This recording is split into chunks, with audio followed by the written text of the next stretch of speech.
This is TomoNews for Friday, December 2nd. Lion tamer mauled to death by a not-so-tame lion. A viral video from Egypt this week reportedly shows the moment a lion tamer was attacked by the king of beasts.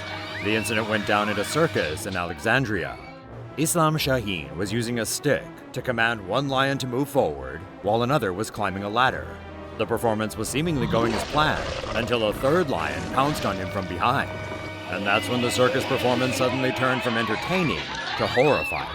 The lion reportedly took a bite out of Shaheen's neck and then mauled him.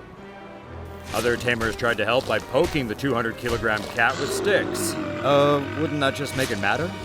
Either way, Shaheen, pictured here cozying up to a lion, died 2 days later at a local hospital. He was 35.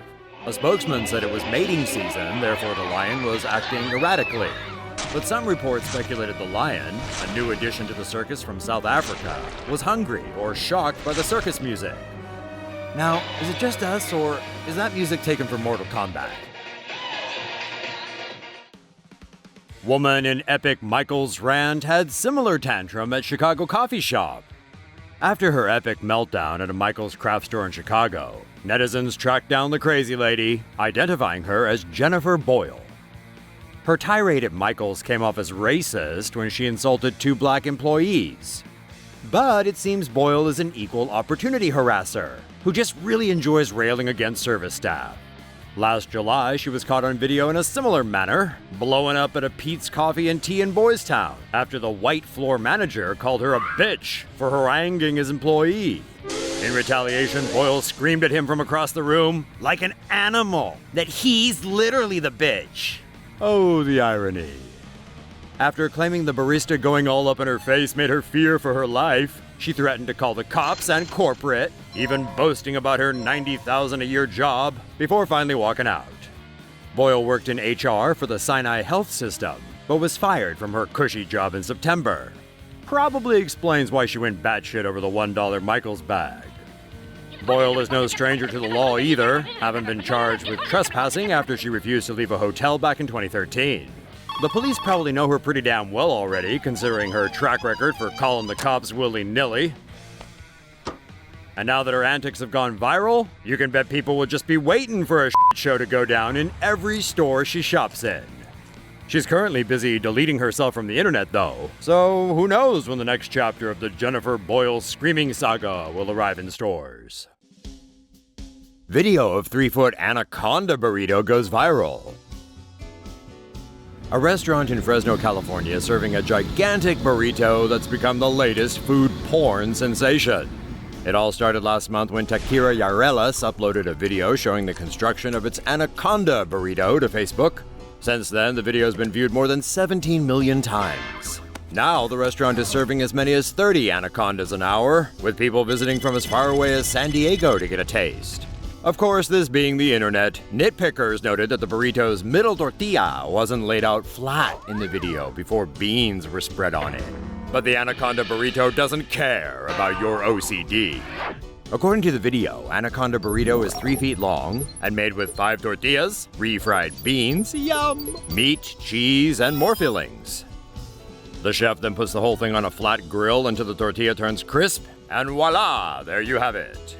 To get yourself an Anaconda burrito designed to serve 5 or one really, really hungry dude, head over to 429 North Fresno Street in Fresno, California. One Anaconda costs $23.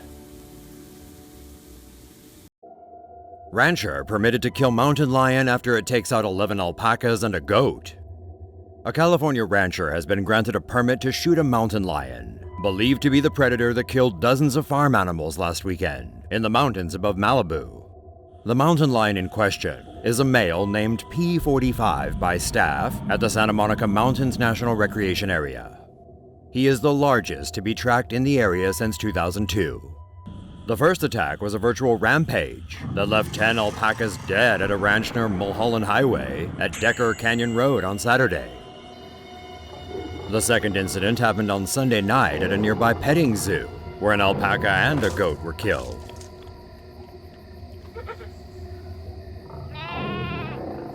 The California Department of Fish and Wildlife granted the rancher a 10-day permit to shoot and kill P45. Under Californian law, the permit expires after that. A neighbor told NBC Los Angeles he suspects that the cougar is killing the animals for sport instead of hunting for food.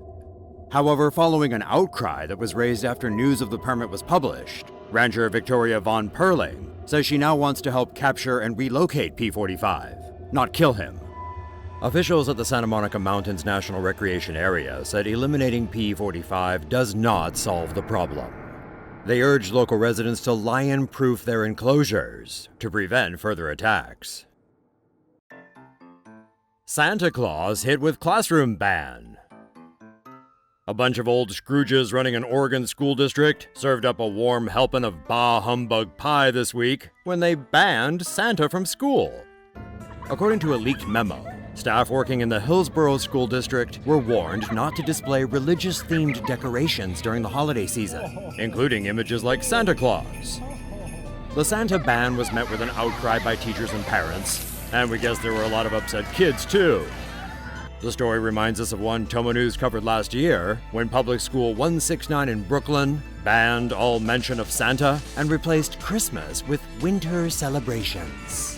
Principal Eugene J. Kim also made staff and students call Thanksgiving Harvest Festival and stopped recitals of the Pledge of Allegiance. There's another Kim we can think of who doesn't like Christmas. North Korea is one of the few places in the world where Santa is persona non grata. Christmas, and by extension Santa, has also been banned in such beacons of fun as Brunei, Tajikistan, Saudi Arabia, and Somalia. But hold on, Rudolph, dry those tears. Because according to the Hillsborough School District, it's all been a big misunderstanding. The school district clarified its position on Wednesday, saying it merely wanted to remind staff to create an inclusive and welcoming space for all students, regardless of their background.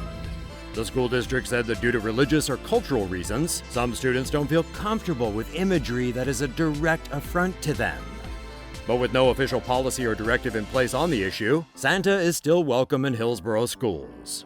Just be sensitive about it, okay? New York chef pleads guilty to spanking it on the subway again. Once recognized as a renowned restaurateur in Manhattan, Dan Hoyt is now best known for being a shameless pervert. The 54-year-old chef gained acclaim for heading up Quintessence, a raw vegan restaurant he opened in New York's East Village back in 1999. Though he doesn't do meat, the chef has been busted for stroking the salami several times in public. Yikes! Hope he washes his hands! On January 12th, Chef Dan allegedly walked up to a woman on a subway platform and asked her if he could jack off to her. She wasn't into it, but he ran behind a pole and did it anyway. Apparently, Chef Dan has done this before, less than a couple weeks earlier on New Year's Day. He was standing on the very same subway platform and reportedly did the same deed to another woman. If that wasn't enough, when the woman was riding the subway the very next night, she noticed Chef Dan walking toward her, bottomless, terrorizing her again. There's just something about the subway, it seems. Chef Dan's very first offense was also on a subway platform in 1994, and then again in a highly publicized incident where he was caught rubbing one out in front of a young woman on a subway in 2005. She had the good sense to snap a photo before he ran off, which she then uploaded online. It landed Chef Dan on the cover of the New York Daily News. Not a good look. The creepy cook has been nabbed for his deplorable deeds 6 times now, and that's just counting his arrests. The charge has repeatedly been public lewdness, and his punishments have included probation, mandatory counseling, and a 75-day jail sentence for a 2008 incident in Brooklyn. For his latest offense, he's been sentenced to serve more jail time. He'll appear in court again in January to sort out his outstanding crimes. Damn, homie, keep the snake in your pants! Former NFL star shot dead in New Orleans. Police investigating the fatal shooting of former NFL star Joe McKnight in New Orleans on Thursday said road rage may have been the shooter's motivation. 54-year-old suspect Ronald Gasser was taken into custody for questioning after handing his gun in to authorities at the scene. A witness said she saw one man yelling at another man who was apologizing at an intersection in the city's Tarrytown suburb. According to cops, 28-year-old McKnight was unarmed and was shot multiple times. The witness said the shooter stood over McKnight and said, "I told you don't f with me," then shot him again. Despite attempts to revive him, McKnight died at the scene. McKnight's career took off when he played college football for the University of Southern California. In 2010, he was drafted by the New York Jets before joining the Kansas City Chiefs in 2014. He most recently played in the Canadian Football League. McKnight is the second former NFL star to be shot dead in New Orleans this year in a suspected road rage incident. On April 9th, former New Orleans Saints defensive end Will Smith was shot and killed in the city's Lower Garden district. Smith and his wife were in a Mercedes SUV following some friends in a Chevrolet Impala when a Hummer driven by suspect Cardell Hayes crashed into them. According to reports, the incident occurred shortly after an initial collision when Smith rear-ended Hayes' car. Hayes' trial on charges that include first-degree murder is scheduled to begin on Monday in New Orleans. Trump and Romney enjoy a fabulous meal together in the Big Apple.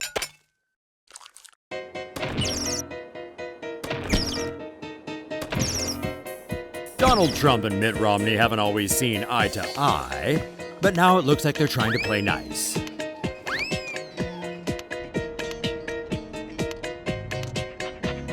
Romney had dinner with Trump and Reince Priebus as Jean Georges, a 3 Michelin-star joint, at a Trump hotel in New York City this week.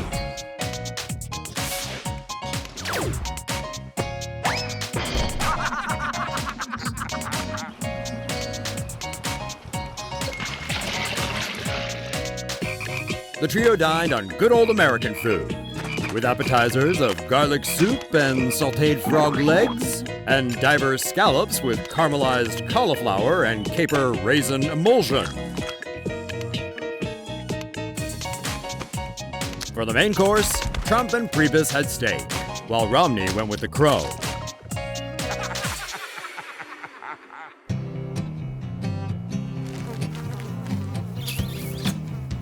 Like many working-class Americans, Romney is desperately in need of a job. Trump is potentially considering him for Secretary of State, which has angered the Trump train.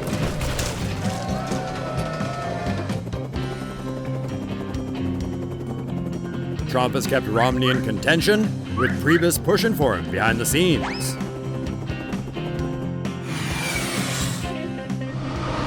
Sure, back in March, Romney may have called Trump a phony and a fraud, whose promises are as worthless as a degree from Trump University. But those were just words. Will Trump go inside or outside the swamp for his Secretary of State pick?